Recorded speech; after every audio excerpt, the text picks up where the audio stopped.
Hey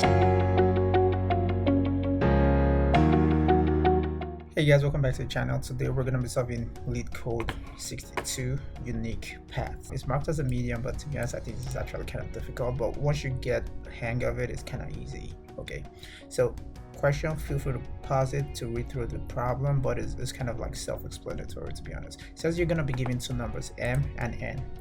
There's a robot at one corner of the grid. Okay, figure out how many paths it can take to get to the opposite end of the grid.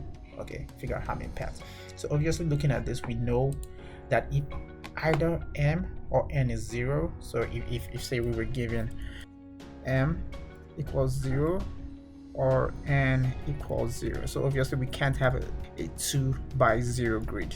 You can't really picture that, right? You can have a 2 by 1 grid, right? A 2 by 1 is going to look something like this: 2 rows, 1 column, right? But 2 by 0 can be pictured. So if either m or n is 0, we just return 0.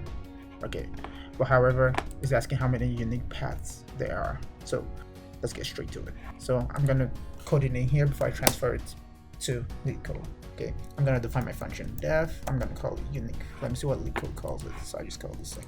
Okay, unique paths. Okay, and he takes in two numbers, m and n. Okay, m and n. So for now, we'll say pass. Okay, now let's go ahead and create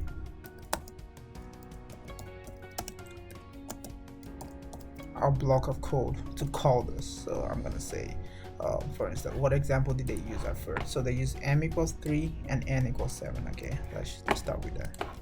Okay, so we're gonna define m and n.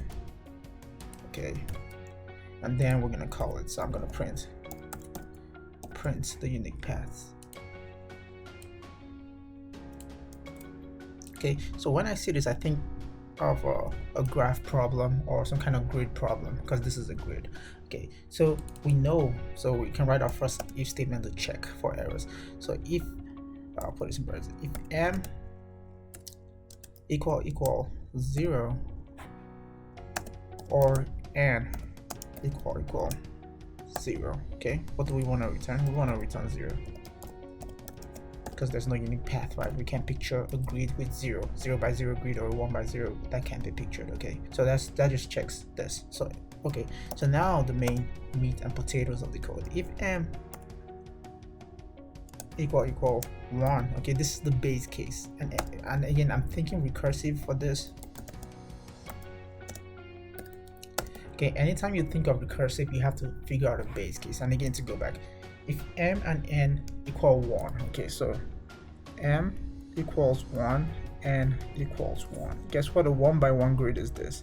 If you put the robot here, how many ways can he move from the start to the end? Guess what? There's only one way, because it's 1 by 1. So if m is 1 by 1, actually let's make this a elif. Okay, we just want to return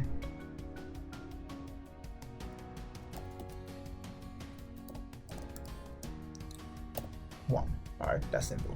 Okay, now our final else statement. Okay, else, if it's anything outside of these two base cases, right, we want to return. Okay, we want to recursively call this function on himself. Keep in mind, this problem is also sometimes called grid traveler, so that's why I call it grid traveler, but or unique paths, that's what LeetCode calls it. So we want to return, and I'll tell you why we're returning this. We're going to return m minus 1 and n, okay, plus unique paths of m and n minus 1. So let's go ahead and test this out first before I explain why we have this. So keep in mind, we're expecting 28 because we have m equals 3 and n equals 7. Good, 28, correct. Let's try the second example, 3 and 2. Okay, change n to 2. Bam, 3. Okay, correct. Okay, and here's why we're doing this, because if we have a, let's use a 3 by 2 grid, which means 3 rows, 2 columns, and the robot guy is right here. Okay, getting from here to here is the same thing, because we know the base case, we know 1 1, If we have a 1 by 1 grid, there's just one way. That's our base case. And we have 0 is that. So it's the same thing as saying, how about I put the robot at the end of our grid and let him go back to the beginning. So to go to this spot is just going to be n, which is your row, n minus 1. To go up to this spot, which is the column, going up the column, is just m minus 1. So essentially in our code, we're saying we're placing our robot at the finish line and saying how many ways minus y recursively can he get back to our base case of 1 1, okay, which is what we have in our recursive function. Okay, so let's go ahead and copy this into LeetCode and see what's up, see what LeetCode thinks about this. So right now we know it works. Okay, let's go ahead and copy it. So what I like to do if I copy into LeetCode, I like to take everyone back and take everyone back in, then go ahead and, okay, if this return, elif return, elif this return. Yeah, let's go ahead and run this first.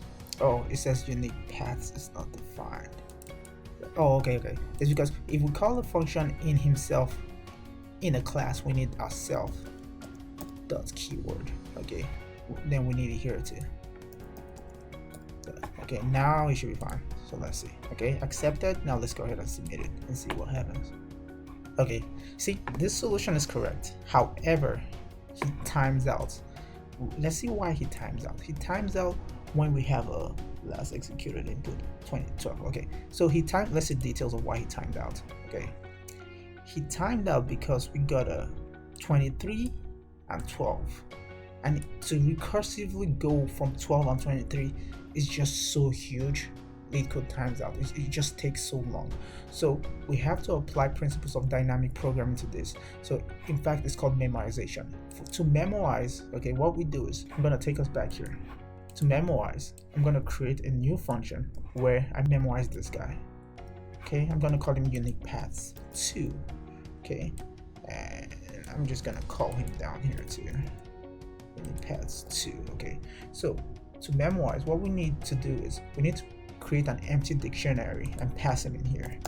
Memo, I'm going to call him memo, set him equal to, let me not put a space, set him equal to an empty dictionary. Okay, so we want to store whatever values we've seen as key value pairs in this memo dictionary, so that way we don't have to calculate people we've already seen multiple times. So I'm just going to say the key to this dictionary is just going to be, I'm going to convert both m and n to strings.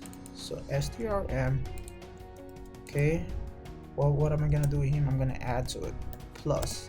I'm gonna add space to him, or you can add whatever. To be honest, I'll add a comma, or you can add a space, or you could literally not add anything. To be honest, plus, like add an empty list. Okay, plus. I want to do the same thing to n. Okay, so I've created my key to this dictionary. So now the first step always to do when you have a memorize, say if this key we just created, once we get our min, if this key is in our dictionary, what do we want to do? Okay, we want to return. What do we want to return? We want to return our dictionary, which is called memo of key. We want to return the value at that point. Okay, however, if he's not in there, okay, we want to add him in there. If he's not in there, so what we want to do is we want to say memo of key. He's not in there, we want to add him in there as soon as we calculate him. So as soon as we recursively call and it goes all the way down to our base case, we want to add him, and then what do we want to return? We want to return him. Okay, so now I believe these two should be correct. Let's go ahead and test it in here. Okay, bam, we get 3. So let's go ahead and edit this. So we want to add our memo. Okay, set him into an empty dictionary. Okay, then what do we want to do next? We want to create a string and add our check to the memo. Okay,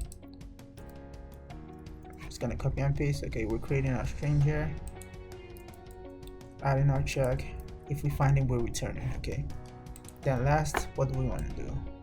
We want to do this. So it's still the same code, we're just adding elements of dynamic programming to it. Okay, let's run this guy. Oh, we have a runtime error. Oh, okay. Again, the same mistake, self. Okay, every time you call a function in a class, you need the self keyword. Okay, accepted. Let's go ahead and submit it. Bam, we're good. Faster than 59, and space is not as good because of the variables taking up some space. That's it for the video, guys. I hope it was helpful. I'll see you guys on the next one.